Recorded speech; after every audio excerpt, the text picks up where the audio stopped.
यहां जितने लोग आए हैं कल्याण के लिए आए हैं। कल्याण का अर्थ है पूर्ण शांति। अनादिकाल की वासनाएं परत पर परत जमी है और भोगों का मोह, नाम रूप के प्रति आसक्ति, ये अनादिकाल से कीकट के रूप में जमा है। प्रमाद करने से कटने वाला नहीं। आज रिकॉर्डिंग में गाया गया, ये गाने वाली देवी पाकिस्तान की है, मुस्लिम महिला है, बहुत बढ़िया गाई है। उसमें एक साखी, जब मैं था तब हरि नहीं, अब हरि है मैं ना है, प्रेम गली अति सांकरी, जामे दो न समा है। साखी तो साहिब की है, बहुत पुरानी है। हीरे मोती सब भरे हैं, कितना कौन उपयोग करता है उसका। जब मैं था तब है ही नहीं। यहां मैं का अर्थ है अहंकार, नाम रूप के प्रति चिपकाहट। नाम और रूप यही दो माया है। एक माया है मन का मोह और एक माया है नाम और रूप। क्योंकि मन का मोह वहीं से पैदा होता है। नाम रूप के प्रति जो मेरे मन में मोह है, यही माया है और यही अहंकार है। और जब तक ये मैं रहता है, नाम रूप के प्रति अहंता ममता, तब तक हरि नहीं रहता। हरि है शुद्ध ज्ञान, शुद्ध शांति, पूरी निर्मलता हरि है। हरि कोई व्यक्ति नहीं है। हरि के विषय में बीजक की व्याख्या में विस्तार से बता दिया गया है। वेद जो सबसे पुराना ग्रंथ है, उसमें हरि का अर्थ है अश्व, घोड़ा। और घोड़ा लाक्षणिक है, ये घोड़ा नहीं, चार पैर वाला है। सूरज की रश्मियों को अश्व कहा गया है, अर्ब कहा गया। साहब ने कहा अर्ब रहा छिरी आई। अर्ब यानी प्रकाश, किरणें। वेदों में अर्ब भी बारंबार कहा गया है, रश्मियों को, अश्व को। हरि अश्व। और आगे चल करके हरि विश्ववाचक बना। और मजदा से हरिमेधस शब्द बना।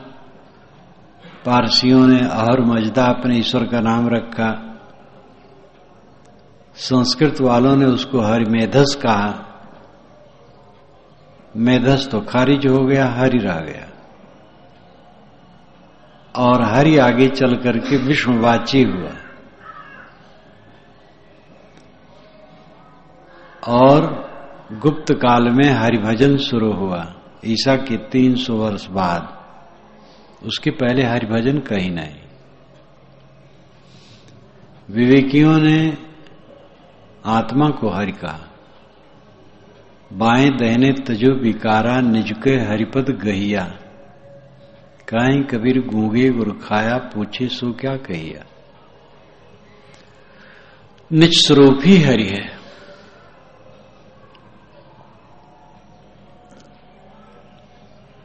आत्मज्ञान, आत्मस्थित जब उपस्थित हुआ तो मैं नहीं रह गया। नाम रूप के प्रति अहंता ममता नहीं रह गई। जब मैं था तब हरि नहीं। जब नाम रूप के प्रति मुझे ममता थी, अहंकार था, तब हरि नहीं था। आत्मस्थित नहीं थी, आत्म शांति नहीं थी। अब हरि है, मैं ना है। अब हरि विद्यमान है, ज्योतित ज्ञान विद्यमान है, अंतर ज्योति। अंतर ज्योति ही है। साहब ने अंतर ज्योति कहा है। कबीर साहब का उपास अंतरात्मा है, इसलिए उनका जो मुख्य शास्त्र बीजक है उसका पहला शब्द है अंतर ज्योति। वेदों का मुख्य उपास्य अग्नि है, इसलिए ऋग्वेद के पहले मंत्र का जो शब्द है वो अग्नि है। अग्नि मेले पुरोहितम यज्ञ से देवम ऋतजम होतारम रत्न धातमम। तथागत बुद्ध मन पर विश्लेषण ज्यादा करते हैं, तो मनोपुब्बगमा धम्मा मनो सेठा मनोमया, मन से वे अपना शास्त्र आरंभ करते हैं। वेद की ऋषि अग्नि से, तथागत बुद्ध मन से, कबीर साहब अंतर ज्योत से अपना शास्त्र आरंभ करते हैं। लेकिन तथागत भी अंतर ज्योति को कहते हैं, कबीर साहब भी मन पर बहुत कहते हैं, और वेद के ऋषि भी अंतरात्मा के विषय में कहते हैं।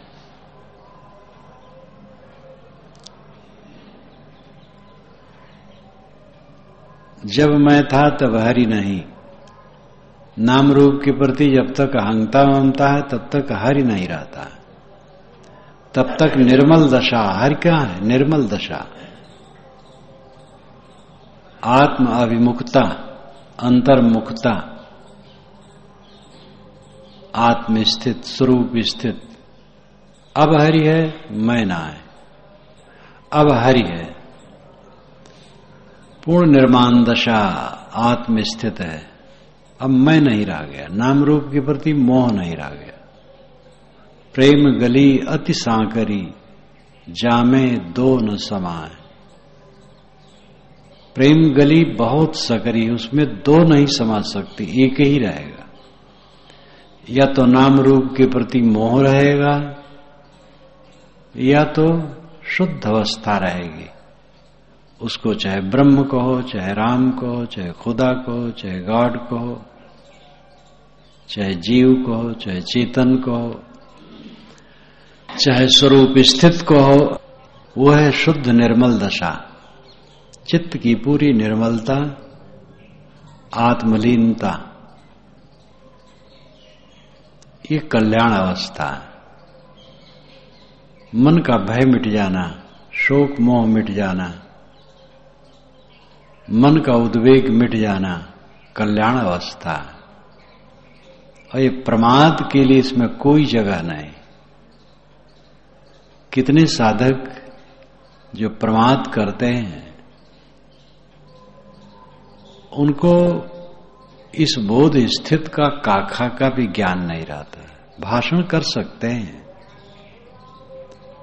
और ज्ञान की सारी बातें निचोड़ के कह सकते हैं, लेकिन वो सब कागज का फूल उनका रहता है। कुछ होते हैं जरा बुद्धि तेज है, बड़बड़ाना जानते हैं, प्रमाद हो जाता है और वे समझते हैं कि अनुशासन की जरूरत नहीं। जो कल्याण चाहे बहुत सावधान रहे। ये मन का भवसागर सहज नहीं है तर जाना। साधु कहावन कठिन है ज्यों खाड़े की धार, डगमगाए तो गिर पड़े निश्चल उतरे पार। साधु होना कठिन है, खाने की धार पर चलना है, तलवार की धार पर चलना है। डगमगाएगा तो गिर पड़ेगा, निश्चल पार उतरेगा। यहां गुरु बनने के लिए नहीं आए हो, महंत बनने के लिए नहीं आए हो, समाज नायक बनने के लिए नहीं आए हो, बहुत बड़े प्रबंधक बनने के लिए नहीं आए हो, वक्ता बनने के लिए नहीं आए हो, लेखक और कवि बनने के लिए नहीं आए हो, दुनिया को चिताने के लिए नहीं आए हो, स्वयं चेतने के लिए आए हो। जो स्वयं चेत लेगा उसमें ये सब फल जाएंगे जितना मैं कहा। जो चेत गए हैं ये सब काम किए हैं, उपदेश किए हैं, दूसरे को रास्ते पर लगाए हैं, वही गुरु बनने की बात हो जाती है। उनको इसकी साध नहीं थी, क्योंकि इसमें अपना कोई फायदा नहीं, बोझ है। लेकिन दूसरों को लगाने के लिए वो काम भी वो किए हैं। सीख दिए हैं, मौखिक सीख दिए हैं, लिख करके दिए हैं, प्रबंध किए हैं। श्री प्रेम साहब जी ने एक बार मुझसे कहा कि कैसे कहा जाए श्री विशाल साहब प्रबंध नहीं करते। जब होली दिवाली पर दो पर्व मनाया जाता था, होली दिवाली पर एक उत्सव है और उसी में वहां पर लोग इकट्ठे होते थे, तो कोई होली दिवाली से मतलब नहीं था कि कोई उसका उत्सव मनाते थे। उसी समय पर वहां संत सम्मेलन होता था। तो श्री प्रेम साहब जी ने मुझसे कहा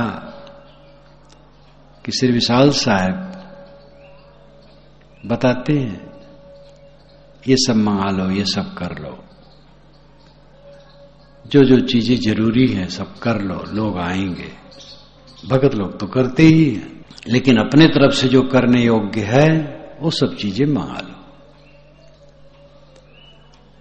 और उस समय जो भीड़ भड़क्का होता है उसमें समय देते हैं मिलने के लिए।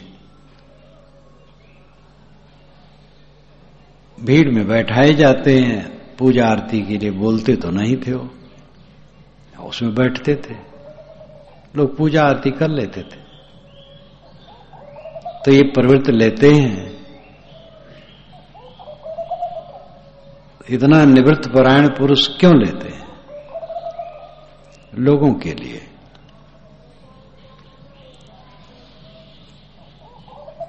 और जब कुछ देना होता, बांटना होता साधुओं को, अपने सामने मंगवा लेते,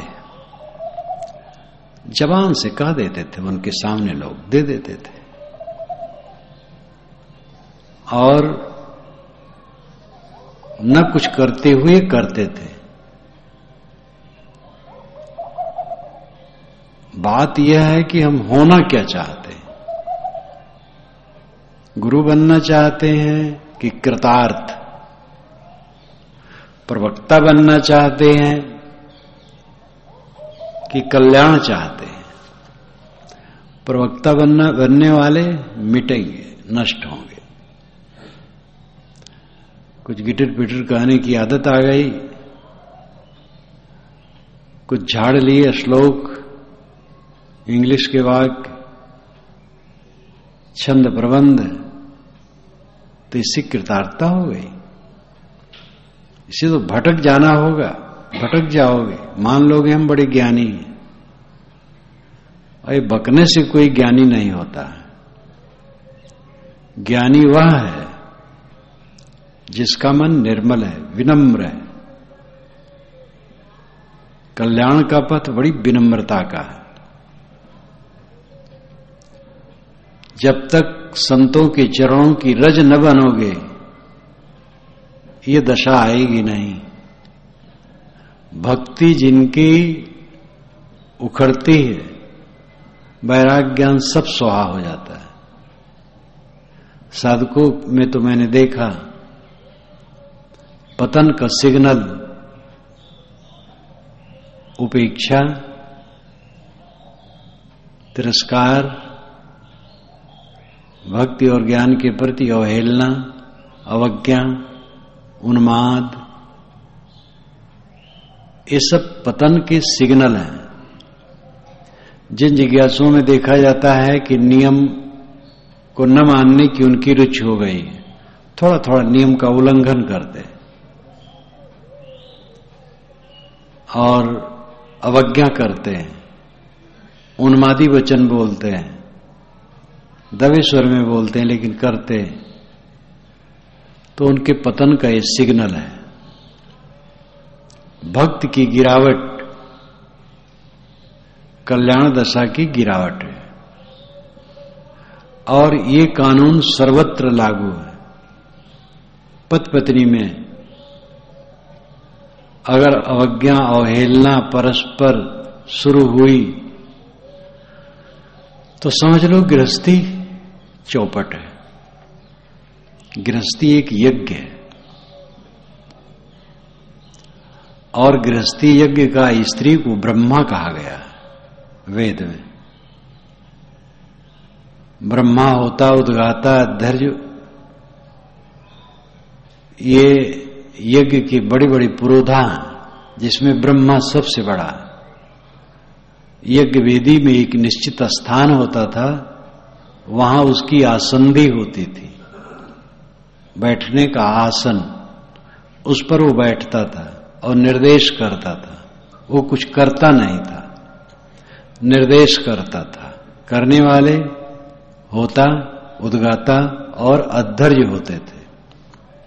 होता हवन करने वाला, उद्गाता साम गायन करने वाला, अधर्य यज्ञ के समस्त कार्यों का संपादन करने वाला, जैसे लकड़ी साफ करके रखने वाला और यज्ञ पात्र को मांज करके साफ करके रखने वाला,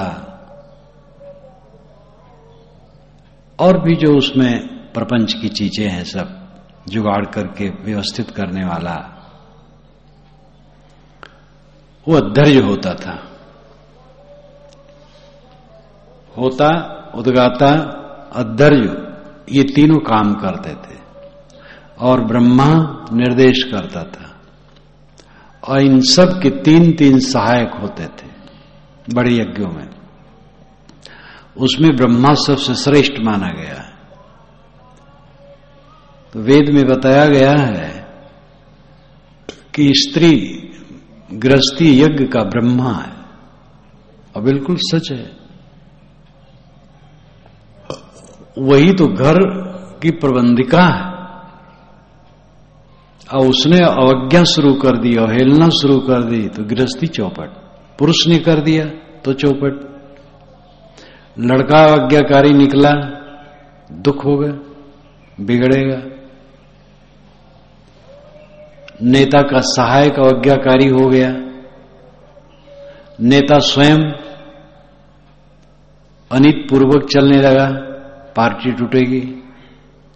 कोई संस्था, कोई कंपनी में अवज्ञा शुरू हुई, अवहेलना शुरू हुई, उन्माद शुरू हुआ, नियमों का उल्लंघन शुरू हुआ, बिगड़ेगा। कलकत्ता के रत्नाकर प्रेस में पारक प्रकाश छपना शुरू हुआ 71 से। उसके मालिक दिल्ली में रहते थे। दुर्भाग्यवश उनका 28 वर्ष का युवक लड़का मर गया। उन्होंने दिल्ली में सुंदर भवन बनवाया उनके लिए। रंगाई पुताई समाप्त हुई, उद्घाटन की बात थी, लड़का मर गया। उसकी लाश उसमें लाई गई 5 मिनट के लिए। गृहपति पत्नी बहुत आहत हुए। कुछ दिन में वो दोनों मर गए। जब तक कोई जीवित रहे तब तक तो चलता रहा। उन लोगों को मैंने कभी देखा नहीं। कलकत्ता कभी जाते होंगे, लेकिन चलता रहा, बढ़िया चलता था। हिंदी, इंग्लिश, बांग्ला तीनों का, जिसमें हिंदी काफी बढ़िया चलता था। और जब वे मर गए तो मुख्य मैनेजर, सहायक, वो सब कहते थे मैं ही मैनेजर हूं। और उन्माद आ गया और थोड़े दिन में प्रेस बंद हो गई। कानून तो सब पर लागू होता है, एक जगह की बात नहीं। अवहेलना, अवज्ञा, उन्माद, मनमानी, चंचलता, ये सब किसी भी संगठन और व्यक्तित्व दोनों के विनाश के कारण है। व्यक्तित्व का विनाश, संगठन का विनाश। अब संगठन का विनाश तो तब होता है जब उसमें जितने मुख्य घटक हैं वो ऐसे सब हो जाए। और एक दो व्यक्ति हुआ, वो आया गया, अगर उसके खास खास लोग सब व्यवस्थित है तो कुछ फर्क नहीं पड़ेगा। उदाहरणार्थ यहां का समाज है, यहां के समाज में जो खास लोग हैं सब व्यवस्थित, संगठित, शुद्ध प्रेम व्यवहार वाले, समर्पित हैं। बीच बीच में कोई आया गया, उसको कुछ फर्क नहीं पड़ता। अगर ये खास लोग ऐसा हो जाएं, समाज टूट जाएगा। क्षमा थोड़े करेगी प्रकृति, कहीं क्षमा नहीं होती। व्यक्ति अवहेलना करेगा, अवज्ञा करेगा, वो बह जाएगा, बह जाए, समाज का कुछ नहीं बिगड़ेगा। जितनी मात्रा में अवज्ञा होगी उतनी मात्रा में खराबी होगी। जो अवज्ञा करेगा, अवहेलना करेगा, उन्मादी होगा, नियम तोड़ेगा, नियमों को बुरा मानेगा, उसका पतन होगा। तथागत बुद्ध का जब शरीर छूटा था तो कुशीनारा में तो छूटा था, गोरखपुर के आगे कसया, और वहां से पूरब तरफ पटना के रास्ते में एक महात्मा अपने समाज सहित जो बौद्ध थे जा रहे थे। कुछ व्यापारी इधर से गए, वे लोग थोड़ा सस्ता रहे थे बैठे, तो व्यापारियों ने बताया तथागत का शरीर छूट गया। तो सब साधु दुखी होने लगे, कोई रोने लगे। तो एक सुभद्र नाम का अभद्र था, कहा क्यों रोते हो, क्यों परेशान होते हो, अच्छा हुआ मर गए, ये न करो, ये करो, ऐसा रहो, वैसा रहो, तमाम नियम बना देते, महा झंझट। अब जैसे मन होगा वैसे रहेंगे। तो जो उसमें बड़े भिक्षु थे वो तो स्तब्ध रह गए। सबको सब लौटना था, क्योंकि जब निधन हो गया है तो वहां चलना है, और प्रतीक्षा थी कि भाई जो लोग आना चाहें आ जाएं। पहुंचे, बताए कि ऐसी सी आवाज अभी लाश पड़ी है तथागत की, और ऐसे कहने वाले भी हैं। ये बात नहीं कि सब ऐसे कहने वाले, मूर्ख था वो, नाम तो सुभद्र था लेकिन अभद्र था, होते हैं। इसीलिए कुछ दिन के बाद पहली संगीत बैठाई गई थी, संगीत जिसमें संगायन किया गया। तथागत ने ये बात बताई, ये बात बताई, ये बात बताई। उसके 100 वर्ष बाद फिर, उसके 100 वर्ष बाद फिर, करीब 140 वर्ष बाद फिर 3 संगीतें हुई। और बहुत काल के बाद तो हुआ कश्मीर में, कनिक्स ने करवाया था। वो ये तीनों में नहीं जोड़ा जाता है, और उसमें करवाया गया था, जो लिख के रखा गया था, गाड़ दिया गया था, उसे पता नहीं चलता कहां गया। तो ऐसे लोग सब समय रहे हैं, उनकी परवाह करने की जरूरत नहीं। लेकिन तथ्य यह है कि जो नियम को, कानून को, श्रम को, परिश्रम को, आज्ञा को तोड़ेगा, और जो मनमानी घूमना खाना और गुरु बनना और प्रवचन कर देना, इतने में अपने को कृतार्थ मानेगा, उसका विनाश रखा है। मन बड़ा सूक्ष्म है, इसकी अध्यास बड़े जबरदस्त हैं, बहुत पुराने हैं। जो विनयी होगा, निर्मानी होगा, संत गुरु के चरणों में अपना सिर देगा और नियमों में जो नियम है, नियम में खड़ा होगा, वह निभेगा। श्री विशाल साहब जब पहली बार आए बढ़ारा, तो आना था उसके पहले ही सतपाल साहब आ गए थे, जिनका पहला नाम था नरनाथ उपाध्याय। बहुत समर्पित वृद्ध थे, दांत एक नहीं था, गोरे गोरे, देख करके ही मन मीठा हो जाता था। उनकी कोमलता, उनका विनय, कोई उनके हाथ से गिलास नहीं ले सकता था कि मांज दे। अत्यंत विनयी, अत्यंत विनम्र। वो पहले पहुंच गए तो भोजन नहीं किए, भूजा चबाते रहे। बंदी छोर से पूछा नहीं हूं कि वहां भोजन करूंगा कि नहीं करूंगा, कोई बुरा नहीं माना, भूजा दिया गया, भूजा चबाते रहे। जब पहुंचे पता पाए साहब, अरे कहे यहां पर ही तुम क्या सोचते थे? फिर खाने लगे। हम लोग बुरा नहीं माने, उनकी दृढ़ता, प्रसन्न हुए हम लोग। ऐसा अनुगामी होना चाहिए, ऐसा दृढ़ होना चाहिए, ऐसा मजबूत होना चाहिए। उनके मन की विशेषता, जो अपना कल्याण चाहे।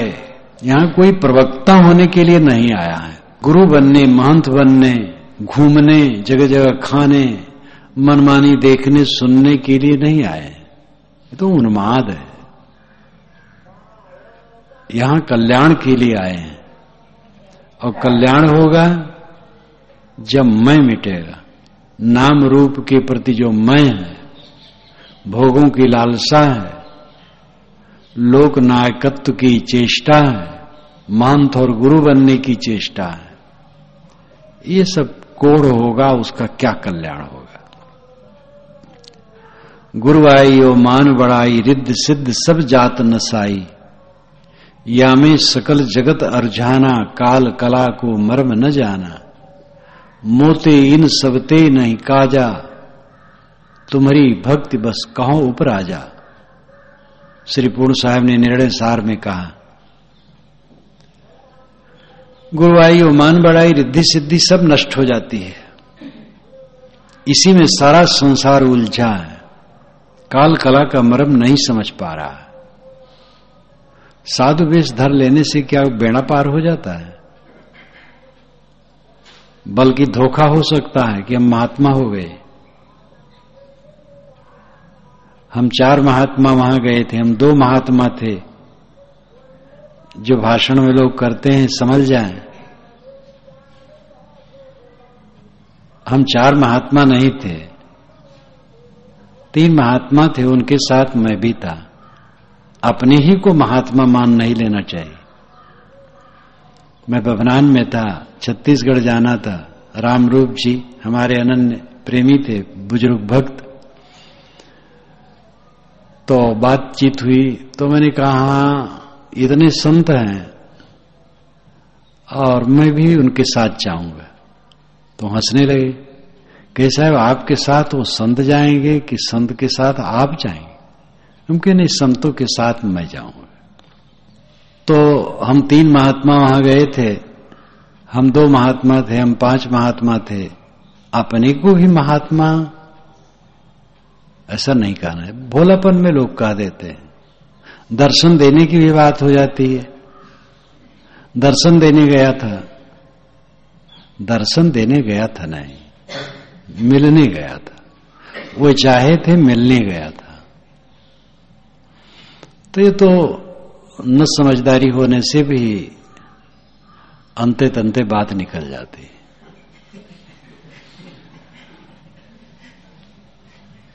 अपने को साधारण मानो, मैं को मिटाओ। जब मैं था तब हरि नहीं।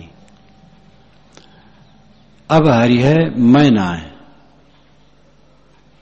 मैं मिट गया तो हरि रह गया। हरि है दिव्य ज्ञान, निर्मल ज्ञान, मन की पूर्ण शांति स्वरूप स्थित हरि है। प्रेम गली अति सागरी, जामे दो न समाए। ये प्रेम की गली, ये जो आत्मा अनुराग की गली है, ये बहुत सकरी है। दो इसमें नहीं जाते, एक ही जाता है। अगर कुछ लेके चलोगे तो नहीं पहुंच सकोगे। खलकन लादे बैल, खलक लोग बैल लाद करके जाना चाहते, बैल लाद करके कैसे पहुंच सकते हो? इसलिए साधक सतत सावधान रहें। जो प्रमाद करेंगे वो बिगड़ जाएंगे, रास्ता बदल जाएगा, कल्याण का रास्ता खो जाएगा।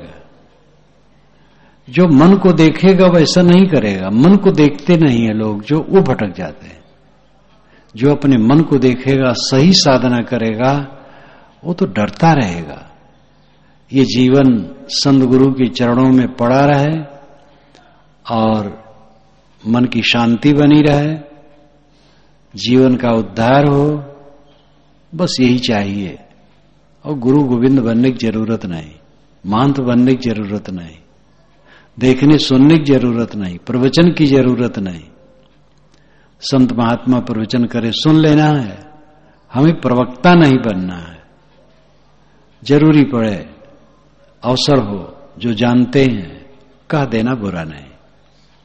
बस ठाकुर काजर ठाकुर कारिक, गाल में लगा तो कालिक है, आंख में लगा तो काजल है। अगर वही सब अहंकार पूर्वक होने लगा तो विनाश का साधन है, और सेवा रूप में होता है वो कल्याणकारी है। इसलिए सब लोग, हम लोग कल्याण के लिए आए हैं, और कल्याण तभी संभव है जब नाम रूप के प्रति अहंकार मिटे, तभी हरि सत्य स्वरूप स्थित की विद्यमानता होगी।